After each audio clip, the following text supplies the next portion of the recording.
wood is a natural material. It's inherently irregular. It inherently has inconsistencies and defects in it. And as well, many types of carpenter have to deal with that. But boat builders, there's a particular level of having to deal with that we have to deal with because not only are we building something structural, but it also has to be watertight. It also has to deal with motion in ways that house carpenters only experience during fever dreams, I'm quite sure. So one of the biggest things that we do is we identify defects such as this, for instance. A lot of defects in planking material are knots. So this is a knot that goes diagonally that way, and it's a live knot, so it looks healthy. It's the same color as the rest of the wood, but it's big enough, and the density between the rest of the wood and the knot is enough that it has checked. So there's a crack, an actual hole in this, which I do not want on the skin of my boat. So there's a number of different ways of dealing with this, and a number of different names for ways of dealing with this. We often call pieces that we install over defects Dutchmen, or graving pieces, or I'm sure there's all kinds of terms for it. I have no idea why the Dutch have been singled out for disparagement in this case, but it's traditional now. So with smaller defects like this, what I like to do is just use a Forstner bit and a bung. I'm going to put bungs over all the screws and bolts in order to protect them from seawater and the weather, and to increase water tightness of the whole thing. Now, there is a difference though.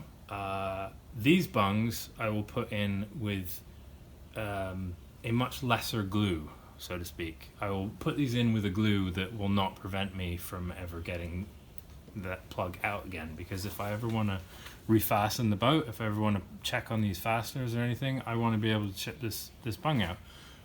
So I'm not going to epoxy those ones in, none of that.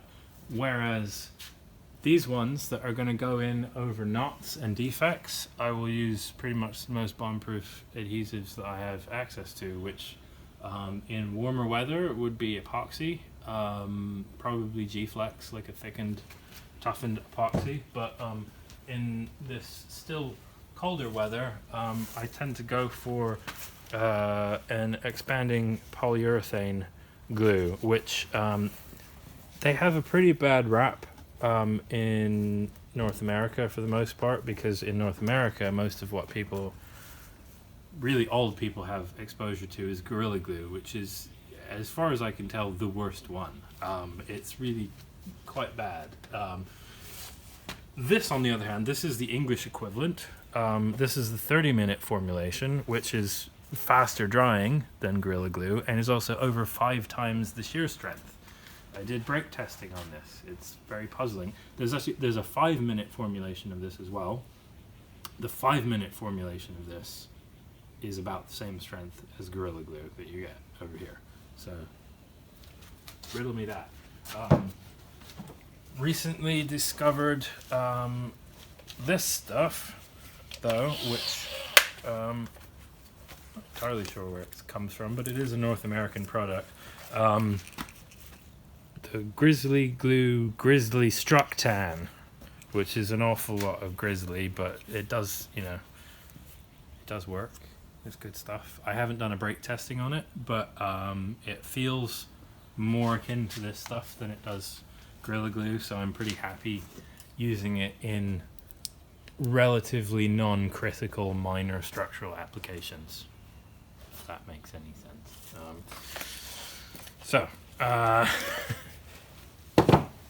What I like to do is I have a number of Forstner bits, and then these lovely great long plug cutters, so that you can get really any length of plug that you want, up to, what's that, like 2.5 inches, something like that. So, and I just pick what fits, what gets rid of the whole defect most efficiently, which in this case I think would be this one.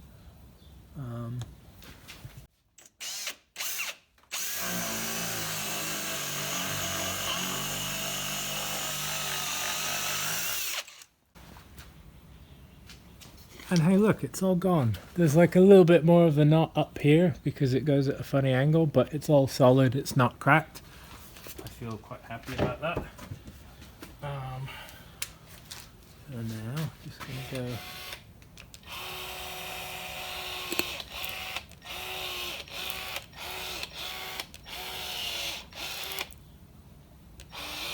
That is more than enough. Just find a little something to stir it round with, like that. Oh, lovely, lovely job, that is. Oh, that.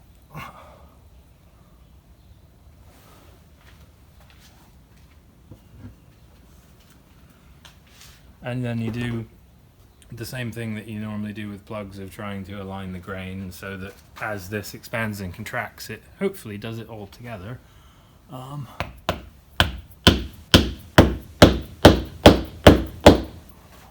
there you have it. Yeah, obviously this only works for smaller defects, smaller Dutchmen or graving pieces. There are going to be some larger ones. Like this one, for instance. This is a bigger one, and this is a knot that has deadness about it. That black there is, it used to be bark or inner bark or that like living layer of the tree, but it's now died. So it's like, it's just dead plant matter, and it's not structural. So this knot, see, I think I'm actually moving it. Maybe I'm not. Maybe I'm imagining that. Oftentimes you can actually move them because they're not really stuck to the wood around them. So that's really no good. And that's a little bit big. So what I will probably do for that is, I haven't gotten into this because I still have a lot more planking and decking and all sorts of other things to do. But ultimately, I'm going to make some small router templates that will, it'll be a template that screws on with little screws that just make little holes that are easy enough to plug, screw on, and it will be a guide for a router bit with a bearing to just go zzz around there, and then you have a negative pattern excuse me, and then you also have a corresponding positive pattern, which you then screw onto your stock for your Dutchman, and then you do the same operation with the same router bit around the outside that you just did on the inside, and then they should fit perfectly, which should mean that you don't need to use an expanding glue even. Like, you should be able to get away with something like a tight bond or a thin application of epoxy or something. So ideally that's how that works. Yeah, and I prefer to do this sort of thing after, as much as possible after things have been installed, because I've had the experience of doing Dutchmen and plugs and cosmetic repair and all that on a plank, and then in the process of bending it on, all of that has like cracked, or the glue joints have failed, or what have you. So, and particularly with these ones back here, it's not really possible to do them beforehand because of the amount of steam it takes to get these to do what they do. The steam just destroys pretty much any glue joint. Resorcinol supposedly is steam proof, but I have not tested it, I have to say. And things like polyurethane and epoxy are definitely not steam proof. So this is something that has to happen on these after installation, and that way hopefully all the stresses are lessened. Yeah, I mean, inevitably, like any place where you need to do a repair on a faying surface, like if there was a corresponding bad bit on the back of the plank here where it's going to go on a frame. I can't get to that afterwards. I have to do something about that beforehand. There hasn't been too much of that, to be honest, and when I have had that, I've been able to use bungs like this, and I've actually set the bungs in red lead, which is not particularly bothered by being steamed. Certainly, yeah. We probably are. But, yeah. I always wear a respirator though, so it's fine. I've not been able to save much of Rosalind's planking. I've not able to save any of her original planking, unfortunately, and only able to save a couple of pieces of planking from when she was she had some work done in Greece in the 1970s, and this is one of those pieces, and it clearly has some cosmetic and potentially water tightness issues from where fasteners used to be, and that, you know, honestly, I'm just gonna clean that out with some sort of rasp or rake as much as I can, clean it with acetone and fill it from both sides with epoxy. This is a Roco, which as long as it's been acetoned pretty well, it glue sticks to it pretty well, so I'm not really worried about it. And it's way above the waterline as well, so it's not like, I wouldn't probably feel comfortable doing that if it was below the waterline, and actually if it was below the waterline I probably would not have reused this. Look at that ugly thing. Oh, horrible. So I'm going to route that out, and I'm going to put something there that's nicer looking and better. So, and I'll probably do the same thing here. I tried, like there was a funny little spot in the apron here that I didn't like the look of, and I tried boring it out with a couple of Forstner bit bores, and there's a little bit more of it around. So I'm going to go back in with a router ultimately and turn that into a shape, and then make a shape to fit it. Call that good. So, yeah, you know, it's a natural and imperfect material, and that's part of why we love it, honestly. And